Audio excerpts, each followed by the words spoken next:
Hello बच्चों, कैसे हैं आप सब अच्छे होंगे।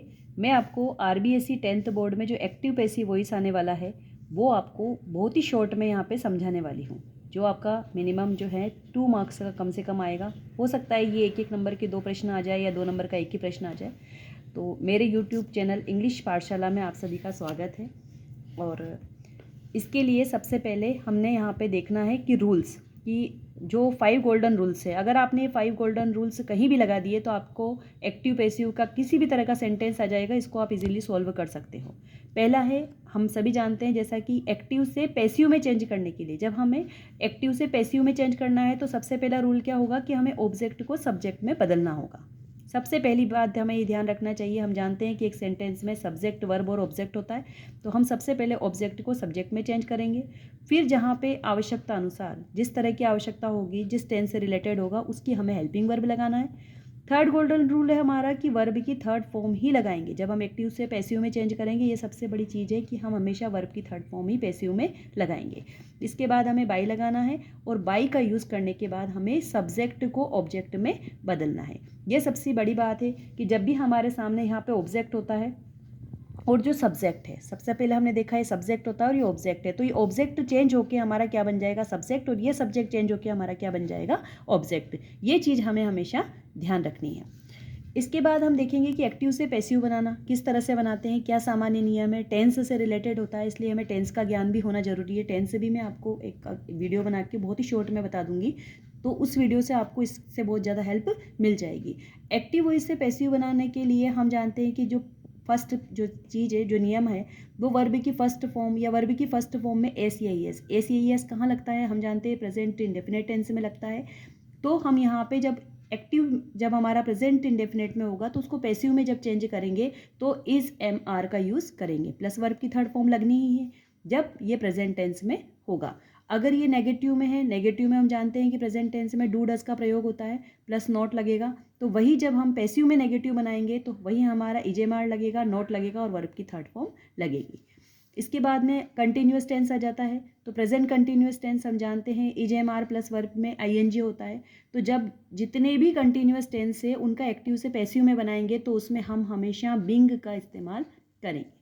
जब भी हमने देख लिया कि एक्टिव वॉइस अगर आईएनजी के साथ है तो पैसिव बनाने के लिए उसमें बिंग जरूर लगाएंगे। और वर्ब की थर्ड फॉर्म हम जानते ही हैं, पैसिव है तो वर्ब की थर्ड फॉर्म हमें इसके साथ में लगानी ही है। इसलिए जो कंटिन्यूस टेंस आ गया ये प्रेजेंट कंटिन्यूस है, इसके बाद ये पास्ट कंटिन्यूस है। तो जो प्रेजेंट और पास्ट और जो भी आगे हमारे कंटिन्यूस टेंस आएंगे उनको जब हम पैसिव में चेंज करेंगे तो उसमें हम बीइंग का इस्तेमाल करेंगे।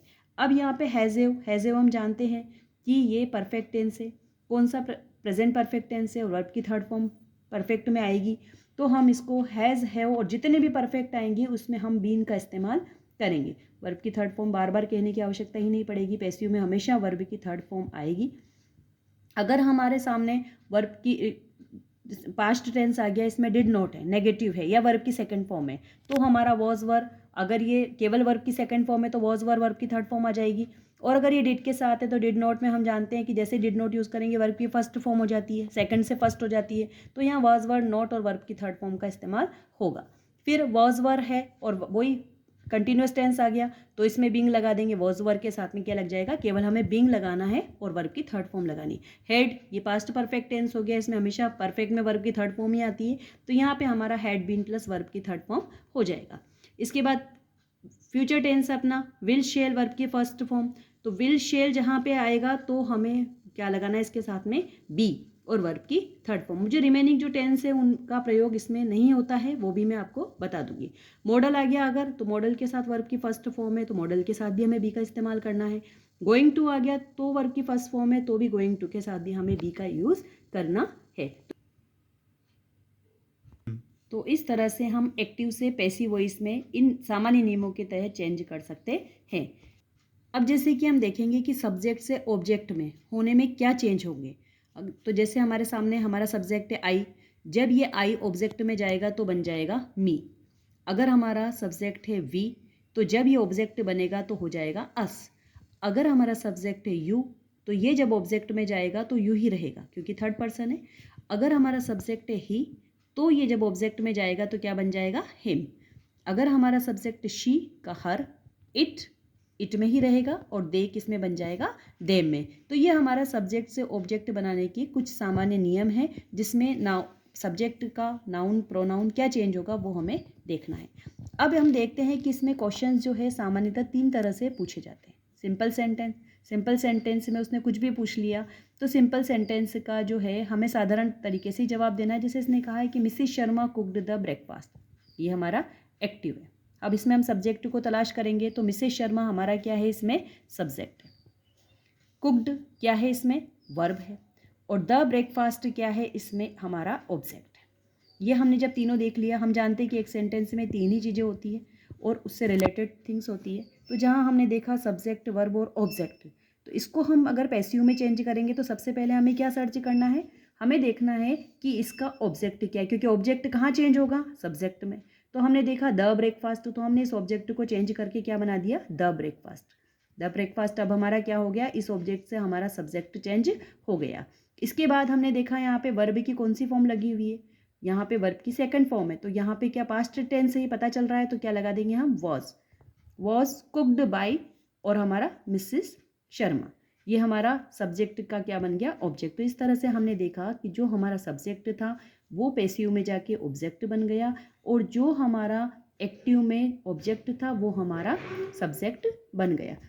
तो इस तरह से हमने देखा कि सिंपल सेंटेंस को किस तरह से चेंज किया जाता है। She washes the clothes in the morning, तो द क्लॉथ्स हमने क्या देखा इसमें कि वर्ब के जस्ट बाद में हमारा ऑब्जेक्ट है, तो ऑब्जेक्ट को क्या बना दिया, सब्जेक्ट। द क्लॉथ्स आर, क्योंकि यहाँ पे वॉशेज है और ये प्रेजेंट टेंस में है तो हम इसको प्रेजेंट में ही चेंज करेंगे जैसा कि हमने रूल्स में देखा था। तो the clothes are washed by her in the morning, तो यहाँ सब्जेक्ट को, यहाँ ऑब्जेक्ट को हमने सब्जेक्ट बना दिया और सब्जेक्ट का हमने क्या बना दिया, ऑब्जेक्ट बना दिया। सेकेंड टाइप का जो क्वेश्चन है वो हमारे आते हैं इंट्रोगेटिव सेंटेंसेस। अब इंट्रोगेटिव सेंटेंस में 2 प्रकार से प्रश्न प्रारंभ होते हैं और अंत में क्या होता है, क्वेश्चन मार्क होता है। या तो ये WH से प्रारंभ होंगे या HV हेल्पिंग वर्ब से स्टार्ट होंगे। इसका गोल्डन रूल क्या है कि हेल्पिंग वर्ब के स्थान पे आप हेल्पिंग वर्ब ही रहने दें, WH के स्थान पे आप WH ही रहने दें और बाकी जो नियम है हमारे 5 गोल्डन रूल जो देखे थे वही रहेंगे। तो आप हेल्पिंग वर्ब और WH जहाँ है उसे उसी स्थान पे रखें, बाकी आप पहले जैसे चेंज किया था उस तरह से चेंज कर सकते हैं। जैसे हमारे सामने पहला क्वेश्चन है, do the boys play cricket, do the boys play cricket in question mark. तो हमने देखा यहाँ पे डू आया, इसका मतलब प्रेजेंट टेंस है, तो हम क्या लगा देंगे इसमें, इज क्रिकेट, ये हमारा ऑब्जेक्ट है, is cricket played by the boys. तो ये द बॉयज़ जो हमारा यहाँ पे सब्जेक्ट था, ये द बॉयज़ हमारा यहाँ पे क्या बन गया, ऑब्जेक्ट। और जो क्रिकेट हमारा ऑब्जेक्ट था वह हमारा यहाँ पे सब्जेक्ट बन गया।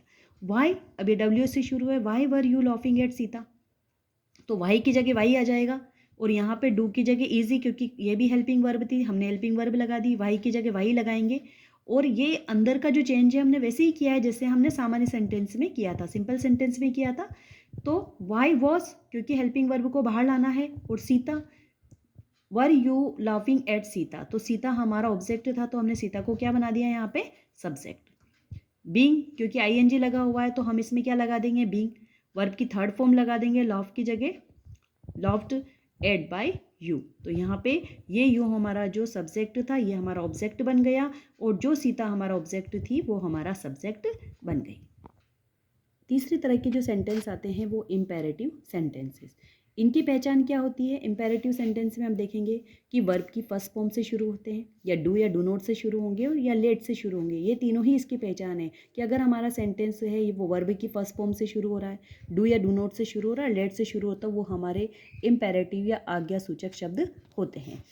अब इनके गोल्डन रूल क्या है, पैसिव वॉइस हमेशा लेट से शुरू होगा, मतलब अगर हमारे सामने कोई इम्पेरेटिव सेंटेंस है और उसका एक्टिव से हमें पैसिव बनाना है तो वो हमेशा लेट से शुरू होगा। और हेल्पिंग वर्ब में हमेशा बी, लेट लगेगा और हेल्पिंग वर्ब में क्या लगेगा, हमेशा बी। और बाकी हमारे जो गोल्डन रूल्स थे वही यथावत रहेंगे, उन्हीं रूल्स को हमें फॉलो करना है, चाहे वो इम्पेरेटिव सेंटेंस है, चाहे वो इंट्रोगेटिव सेंटेंस है, चाहे वो सिंपल सेंटेंस है। तो 5 गोल्डन रूल्स है, उन्हें हमें याद रखना है और इनके सामने एक एक दो दो चीज़ें ये ध्यान रखनी है। तो मैंने आपकी पूरी कोशिश की कि मैं इस वीडियो को शॉर्ट में कर सकूँ।